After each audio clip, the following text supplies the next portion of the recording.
Bom dia, queridos irmãos, graça e paz em nome de Jesus. Amém. Você já teve medo de ler ou de ouvir histórias do livro de Apocalipse?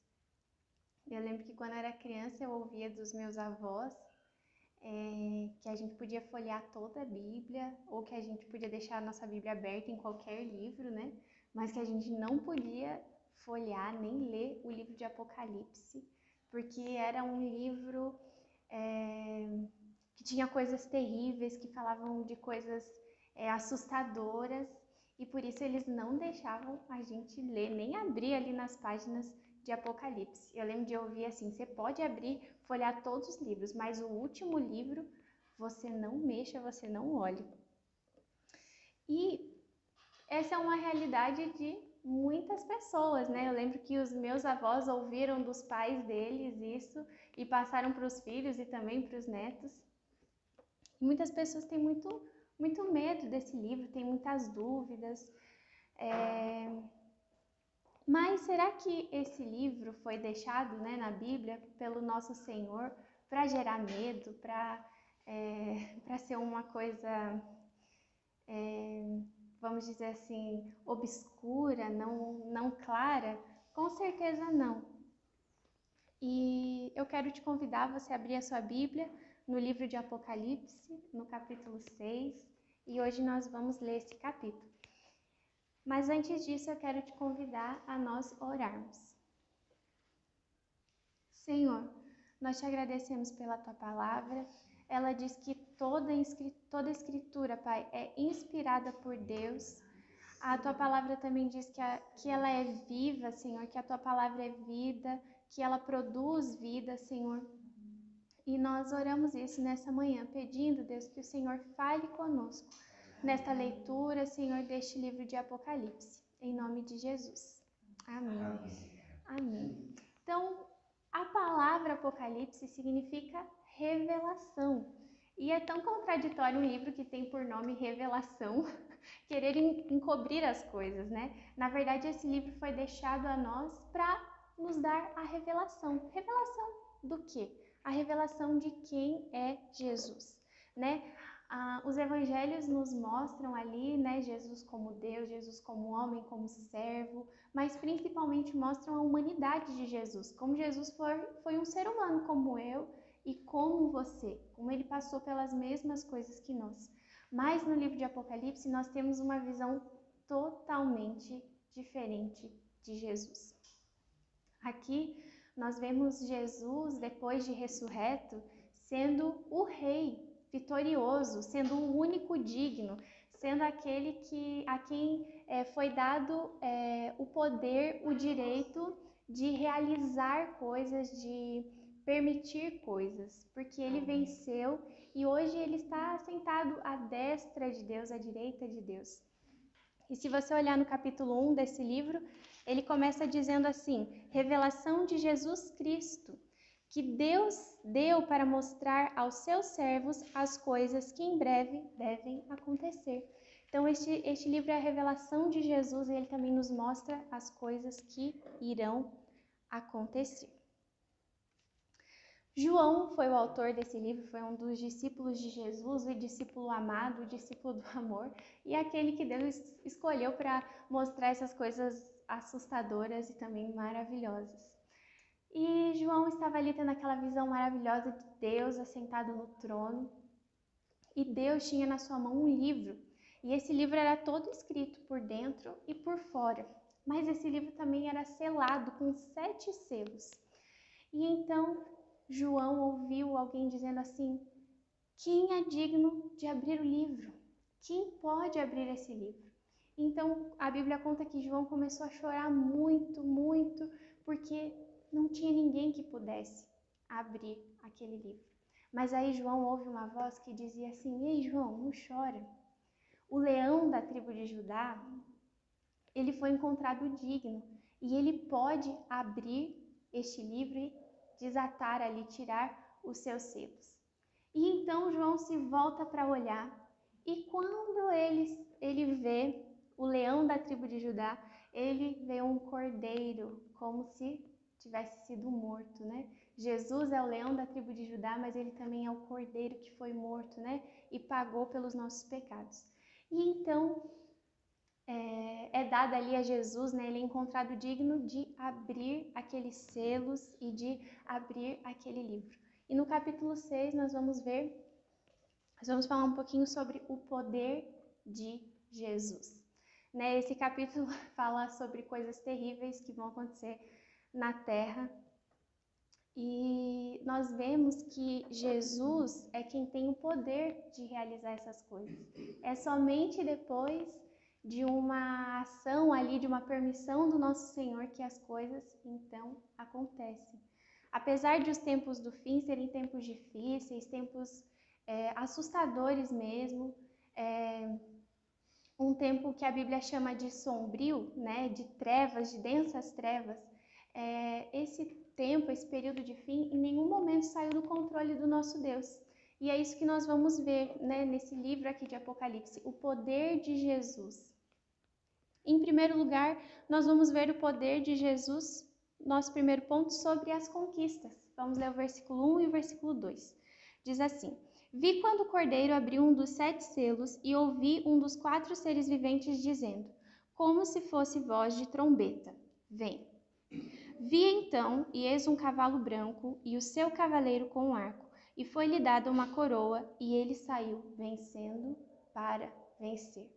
Esse cavaleiro aqui, né, que saiu vencendo para vencer, ele só saiu depois que o Cordeiro abriu o primeiro selo. Então nós vemos que Jesus ele tem poder sobre as conquistas. Jesus é o vencedor. O nosso segundo ponto, nós vamos ver que ele tem poder, o poder de Jesus sobre a guerra e a paz. Olha o versículo 3 e 4. Quando abriu o segundo selo, quando o Cordeiro, Jesus, abriu o segundo selo, ouvi o segundo ser vivente dizendo, Vem. E saiu outro cavalo vermelho, e ao seu cavaleiro foi-lhe dado tirar a paz da terra, para que os homens se matassem uns aos outros. Também lhe foi dada uma grande espada. Quando nós tiramos a paz, o que sobra? A guerra. E aqui nós vemos que o Cordeiro, que Jesus, ele tem poder sobre a guerra e sobre a paz. Foi somente depois que ele abriu o segundo selo, que então esse cavaleiro ali, né, ele recebeu isso de poder tirar a paz. E aqui continua dizendo assim, para que os homens se matassem uns aos outros. Também lhe foi dada uma grande espada. E nós vemos o poder de Jesus sobre a guerra e sobre a paz. Jesus continua sendo poderoso e Jesus continua triunfando, mesmo nos tempos de fim. E então nós vemos, nosso terceiro ponto, o poder de Jesus sobre a economia. Como assim sobre a economia? Vamos ler os versículos 5 e 6. Diz assim, quando abriu o terceiro selo, ouvi o terceiro ser vivente dizendo, Vem. Então vi, e eis um cavalo preto, e o seu cavaleiro com uma balança na mão. E ouvi uma como que voz no meio dos 4 seres viventes, dizendo, uma medida de trigo por 1 denário, 3 medidas de cevada por 1 denário, e não danifiques o azeite e o vinho.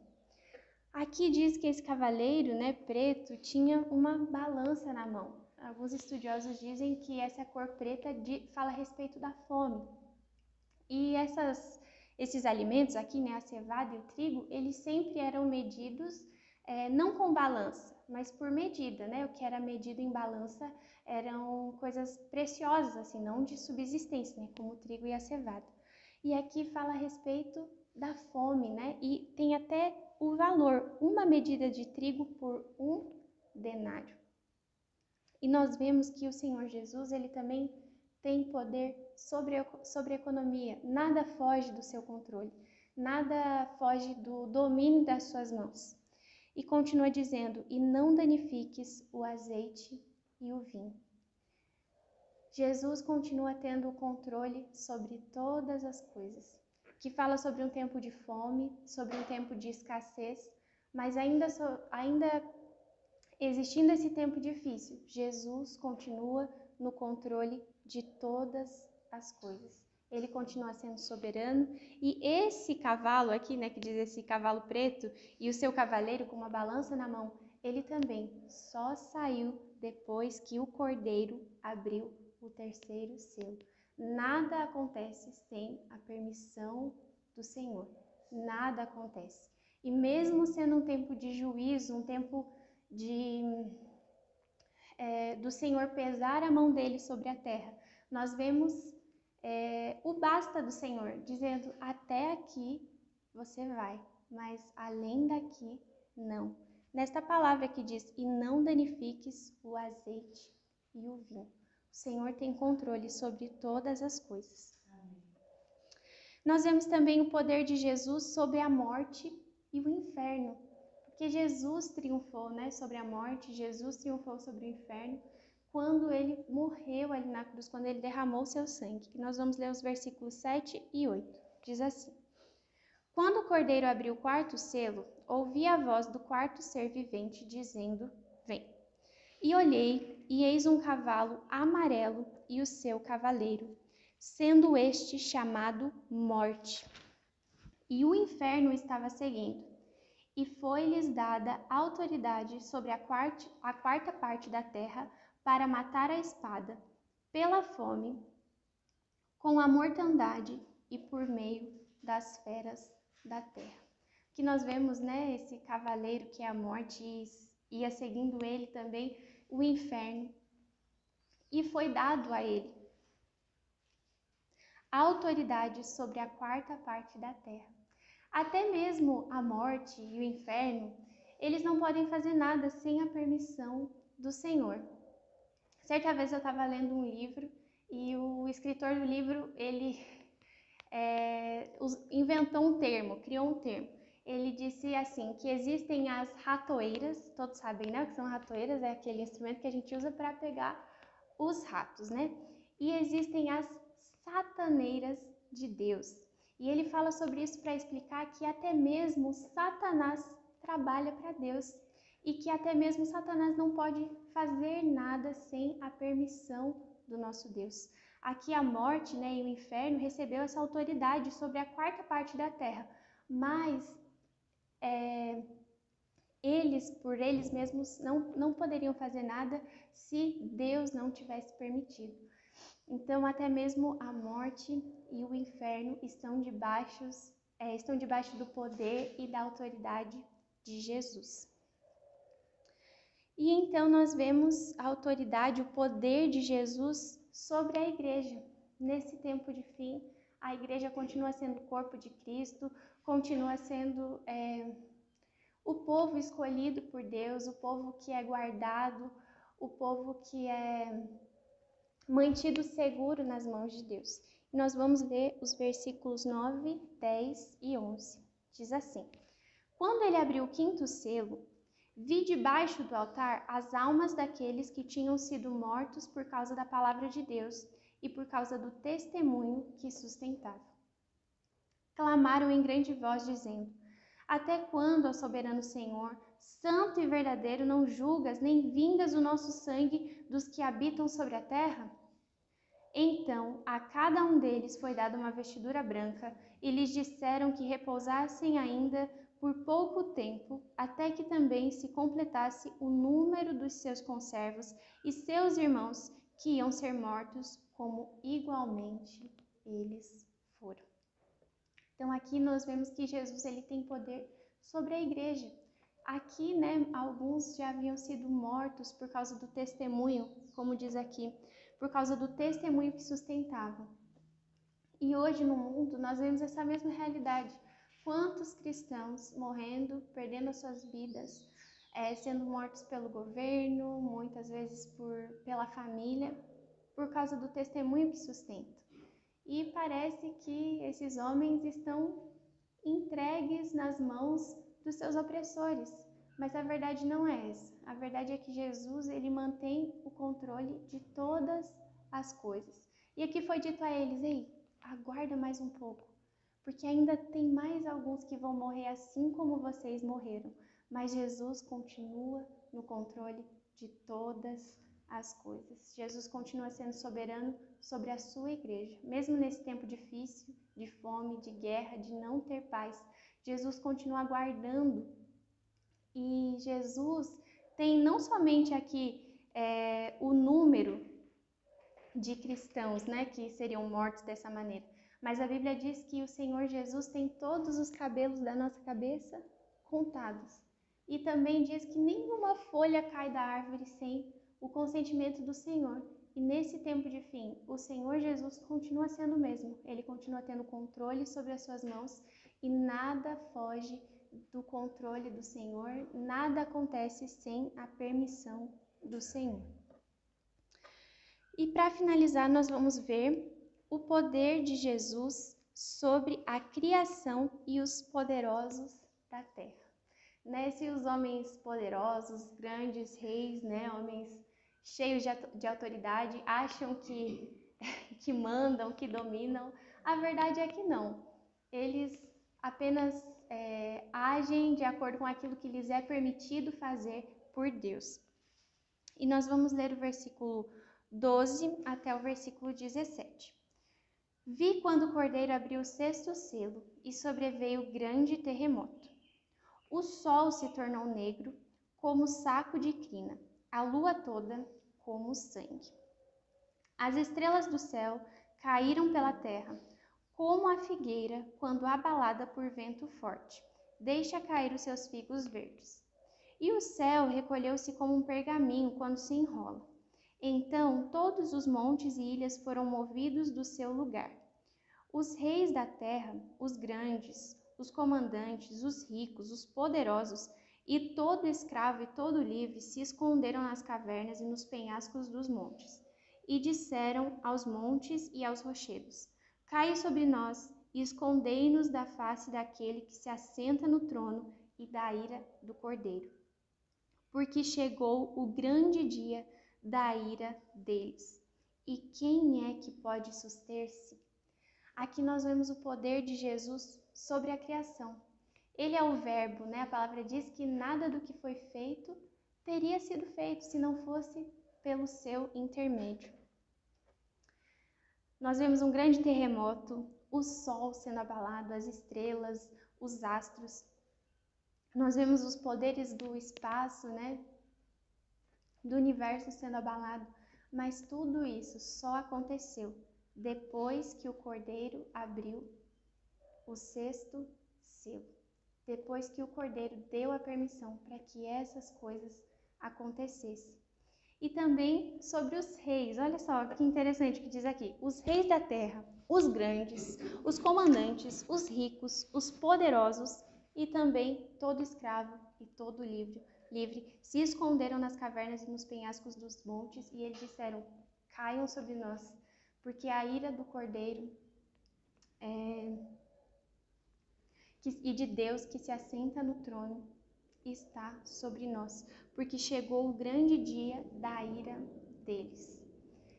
A primeira vez nós vemos Jesus vindo, né, montado no jumentinho, entrando ali na cidade de Jerusalém, trazendo a paz, né, proclamando a paz.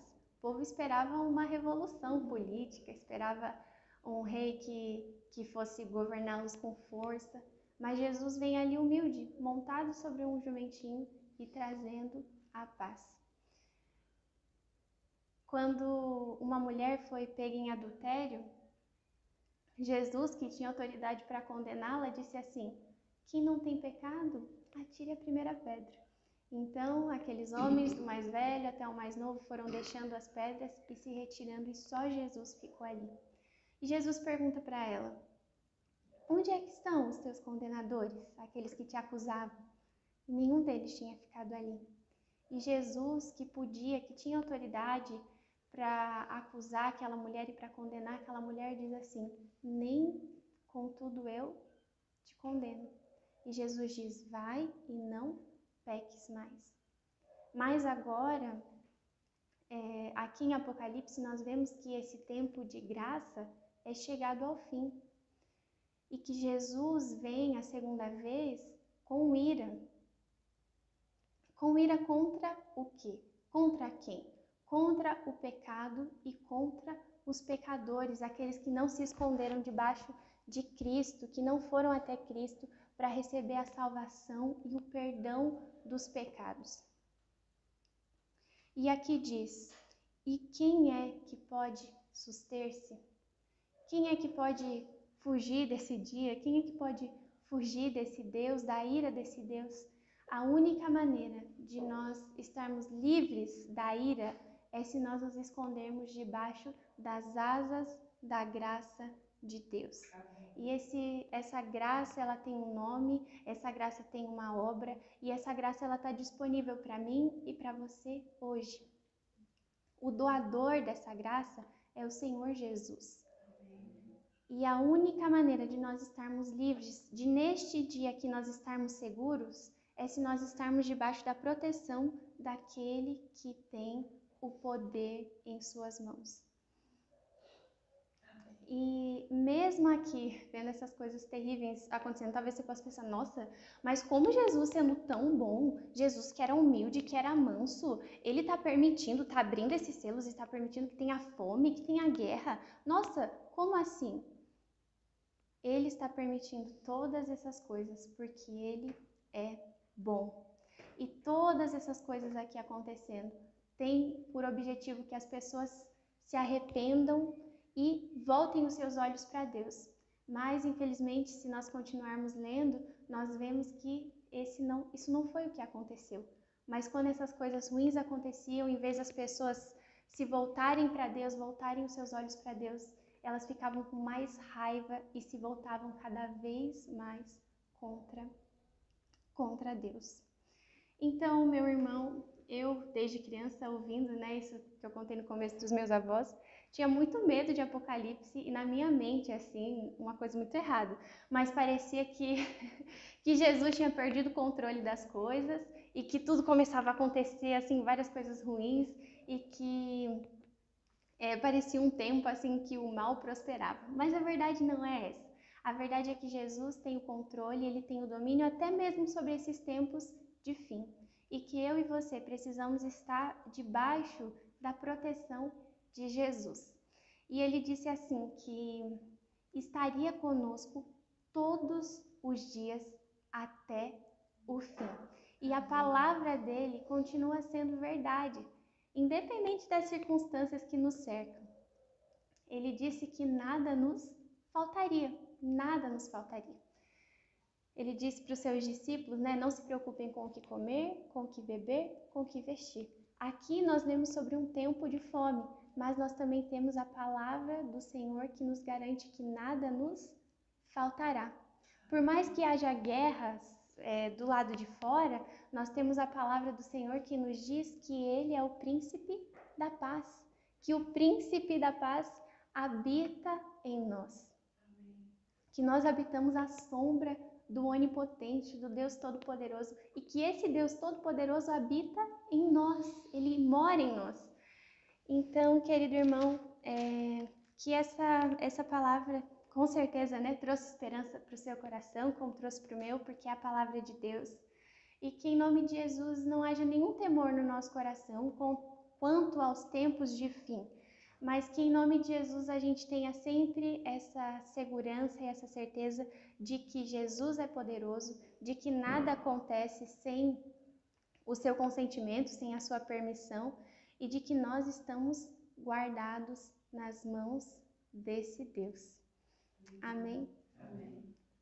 Eu queria orar com você. Esse livro de Apocalipse tem muitas interpretações, Várias pessoas falam várias coisas, explicam várias coisas e muitas coisas boas, Mas eu gostaria de ficar com isso, Dizendo que nada acontece sem a permissão do Senhor e de que Ele tem guardado a minha e a sua vida. Amém? Vamos orar? Senhor, nós te agradecemos, Pai, pela Tua palavra. Obrigada, Senhor, porque o Senhor fala com a gente. Realmente, Senhor, esse livro tem coisas difíceis de entender com a nossa mente humana, mas nós queremos crer, Senhor Deus, na Tua palavra, nós queremos confiar, Deus, no Senhor. E obrigada, Deus, porque esse livro nos mostra o Senhor como vencedor, como rei, como poderoso. E nós vemos, Deus, que nada foge do controle do Senhor, Pai. E nós te agradecemos por isso. Obrigada, Senhor Deus, porque todos os cabelos da nossa cabeça estão contados. Obrigada porque o Senhor nos conhece e porque o Senhor não tem somente os cabelos da nossa cabeça contados, mas o Senhor tem todos os nossos dias escritos, Pai, no teu livro. E nós te agradecemos por isso, Pai. Vai nos dando revelação, Deus, conforme os dias forem passando, daquilo que está para acontecer, Pai. Tua palavra diz que o Senhor não faz nada sem revelar aos teus profetas. E nós te agradecemos, Pai, por esse livro, Senhor, da revelação do Senhor e das coisas que irão acontecer, Pai. Em nome de Jesus. Amém. Deus abençoe, querido irmão, em nome de Jesus.